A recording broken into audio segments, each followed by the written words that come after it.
Hello everyone, good morning. দেখো আজকে সকালটা শুরু করলাম ঝিঙে আলুর তরকারি আর রুটি দিয়ে। তারপর দুপুরের জন্য রান্না করেছিলাম ভেন্ডি ভাজা, বেগুন ভাজা, পটল ভাজা, আর অল্প করে কুমড়ো ভাজা, আর অল্প করে করেছিলাম ডাল সেদ্ধ, আর করেছিলাম সজনে ডাঁটা আলু মাছ দিয়ে ঝোল করেছিলাম।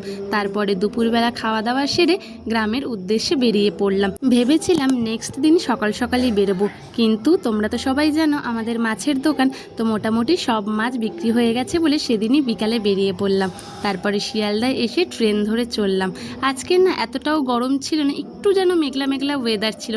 আর আকাশটা দেখো কি সুন্দর, আমি আকাশটা দেখে জাস্ট আকাশটার প্রেমে পড়ে গেছি। যাই হোক, আকাশটা প্রচণ্ড সুন্দর লাগছিল, তার জন্যই একটু ক্যামেরাবন্দি করে রাখলাম। তারপর ট্রেন থেকে নেমে আমাদের বাস ধরতে হবে। বাসটা না মোটামুটি ফাঁকাই ছিল, সিট পেয়েছিলাম। তো যাই হোক, তারপরে কথা বলতে বলতে পৌঁছে গেলাম আমাদের নৌকাঘাটে। নৌকাঘাটে গিয়েই দেখি নৌকা আছে, নৌকাতে উঠে পড়লাম। মোটামুটি অন্ধকার হয়ে গেছে, অন্ধকার বলতে কি 7:30 8টা বাজতে যায়। তারপর আমাদের এদিকে এসে উঠে পড়লাম টোটোতে। টোটো ভাই আমাদের বাড়ির সামনে নামিয়ে দিল। বাড়িতে গিয়ে একটু ফ্রেশ হয়ে খেয়ে নিয়েছিলাম মুড়ি, চানাচুর আর আমাদের বাড়ির গরুর দুধের চা। তো ব্যাস, আজকের এখানেই শেষ করলাম। কাল আবার দেখা হবে। টাটা, সবাই ভালো থাকবে।